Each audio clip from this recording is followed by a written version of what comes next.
Thanks, Adam. Thanks for the intro. Ladies and gentlemen, thanks for joining us today. Over the next 10 minutes, I'm going to step through our great asset in the Congo. We believe it's shaping up to be ground zero of the electric vehicle revolution. Every time I do one of these presentations, our lawyers add a few more disclaimers. I'm pretty sure pretty soon we won't be able to actually say anything at all, but while we still can, from a corporate perspective, information on this slide is all available on our website and the Asx Key Points, being Tembo Capital is our major shareholder, been very supportive over the last few years. Done a lot of the due diligence, I guess, that others can leverage off. Hawaii Cobalt joined the register in 2017. They're the biggest, world's biggest chemical cobalt supplier, about 85% of the world market. They've got about 14+% of us. And we've got a pretty experienced management team on board. I realise there's a lot of information in these presentations, and many of you will sit through quite a few of these presentations over the next few days, so I thought I'd highlight the key points that we'd like you to take away from the presentation. They are, Nzuri has a great copper asset, and we've got great cobalt with high-grade cobalt. We don't just have minute grades of that cobalt, but real stuff that you can see and you can pick it up on the ground. It can be mined economically and ethically. It's in the Congo, but so is most of the world's cobalt. Secondly, once our current funding discussions are finalised, the project's ready to go. In fact, we've already completed 35% of the detailed design. And finally, we've got good exploration upside in partnership with one of the world's best explorers, Ivanhoe. And I'm not going to talk too much about exploration today, but I'm happy to put you in touch with one of our team geologists after the presentation. Now, my background is project development, and this BD and tin rattling sort of stuff is actually driving to me just distraction. Anecdotally, I remember a few years ago, our CEO in Senegal was sort of banging the table with his fist, sort of yelling at us using lots of four-letter expletives, explaining how difficult it was to raise money to build a project in Africa. At that time, I actually didn't realise how difficult it was because I was on the spending end of it, but trust me now, I know how hard it is to raise this money. To that end, our objectives for Nzuri are very simple. Fund the project, get building and get into production, and that's really the corporate focus for 2019. In terms of funding, very, very simple strategy like the project. We're looking at a 50-50 debt equity split, $60-odd million total project capex. To reach that goal, we're talking to a number of lending institutions, including a couple in the DRC itself. We're talking to in-country off-takers, all of whom, when I was last there in late December, expressed interest in taking all of our production. So that was sort of 6-7 companies I visited. And many have offered forward payment terms for the products, so working capital will be pretty low. We're also looking at a fixed price engineering and procurement contract. We should get that finalised this week, which will lock up about 30 to 40% of the total project capex. So we've got a little bit of certainty in the project capex, and hopefully avoid those fist banging and four-letter expletives. Now, after a fair bit of negativity last year, especially around the new mining code in the DRC, and more recently the uncertainty with the election, our share price was fairly massively hit with the mining code, to be honest, as was our ability to market the project. So the question's got to be asked, why the DRC? And I was listening in on the panel earlier there. Now look, I've got a few points on the screen, and there's some amazing, whilst there's amazing gold, tin, lithium deposits in the country, and they are truly amazing. Kibali's production actually last year was pretty amazing. The driver for DRC investment in our mind is near-surface copper and cobalt assets, and an understanding that you can't get the cobalt out of the ground without mining the copper. In fact, only 1% of the world's cobalt comes from cobalt-only mines. It's a pure byproduct. There's also some other strong positives in the Congo, which cops a lot of negativity for very good reasons. But there's good infrastructure in the Congo, there's good skills. The recent election, whilst there are differing views on that, at least the country was stable, there was no violence, and we've got a new president. And I think our view, and certainly our local partners' view, is that the people are happy that there has been a change in the country.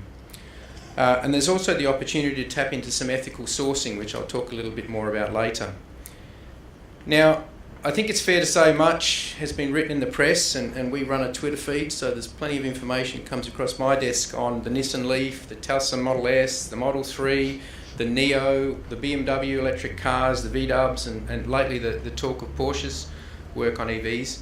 Most of the focus in our mind has been on the cars or the end users, but only limited focus has been put on the raw materials required to make these plans happen. Now, all of the analyst reports that I've read, and I read a lot, most of those are forecasting large increases in the requirements for copper and cobalt to meet that predicted demand, not only for cars, EV cars, but also trucks and importantly buses and static batteries, as we saw in South Australia recently. So we think our project's ideally placed to meet some of that demand. Now, you would have all heard about artisanal mining in the DRC. It is very real. I think it's something like 25% of the cobalt that comes out of the country is artisanally mined. What you may not know is that there are numerous companies in the DRC that operate fairly large processing plants for copper and cobalt that have no mines. They're purely run off artisanal ore. And many of them are now looking for raw materials that have traceability. And that's because their customers, the end users, are now demanding and wanting to know where the copper and cobalt that the Chinese companies in particular are putting out. Hence, demand for non-artisanal clean product in the DRC is definitely rising. In December, 3 of the potential customers I visited actually opened with, "We need the traceability on the product," which is why we're talking to you. Recent news from the LME also has, it's reviewing its requirements to ensure that all metals traded on the Bourse have no links to child labour, sort of conflict or corruption on material that is coming from the DRC. So even in the LME stepping in. So from an ASX listed company point of view, we've got the ability to offer 100% traceability for our product. And so it's a clear competitive advantage when we're selling it. We've also seen over the course of the last sort of 12 months that even though the prices of copper and cobalt have fallen away a little bit, the actual payabilities for the products have gone up.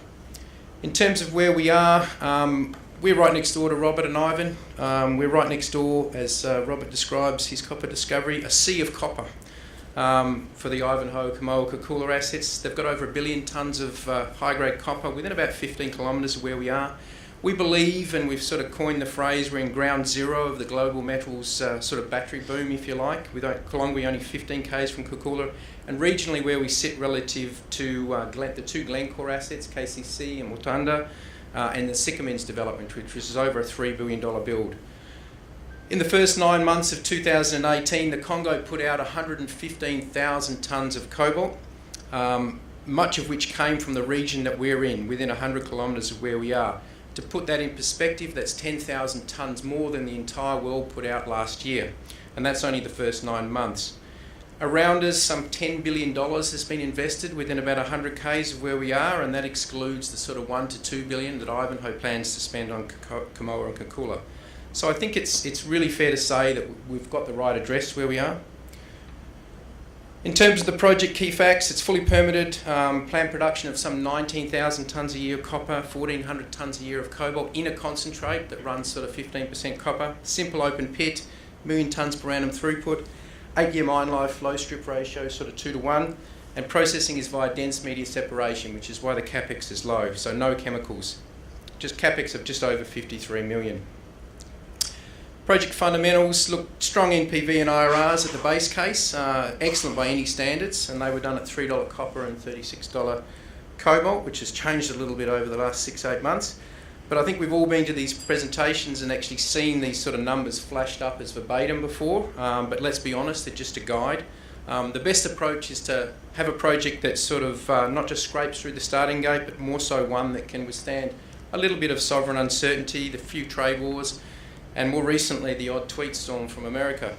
So the resilience of the Kalongwe project is pretty well demonstrated on this slide. With fairly big shifts in copper and cobalt prices, we still have a pretty great project. Base case data for our project was from CRU and Canaccord, so it really wasn't just wishful thinking. With any project, especially as far down the development curve as ours, you need to know what's next, or the blue sky for the project. And in order for that not to be just words, you actually need to plan for it now, and it needs to be happening now, and we've been doing that for the last year.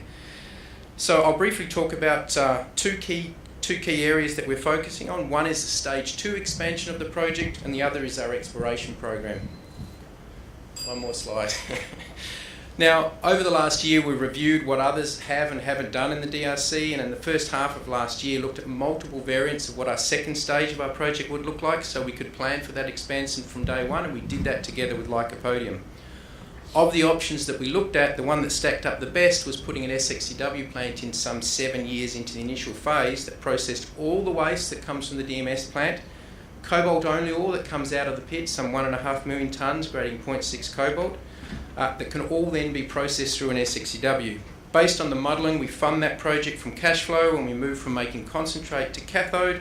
Mine life steps up to 14 years from 8. Now, a key learning for me in this process is waste nothing. You can reprocess everything in the copper cobalt industry. Nothing should get wasted. From an exploration perspective, we've got a large contiguous ground holding next to the Klongwe deposit. Over the last year, we've defined a cobalt resource within about 300 metres of the current pit design. We've extended a deposit at Kasangazi by 800 metres, and we've got an exploration target that's got true potential to add somewhere between 1.5 and 2.5 years to the mine life. So the key takeaway here is we've got a plan from both a production and an exploration perspective.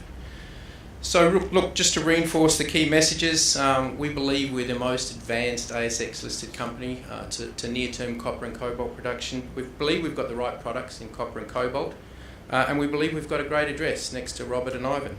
Thanks for listening.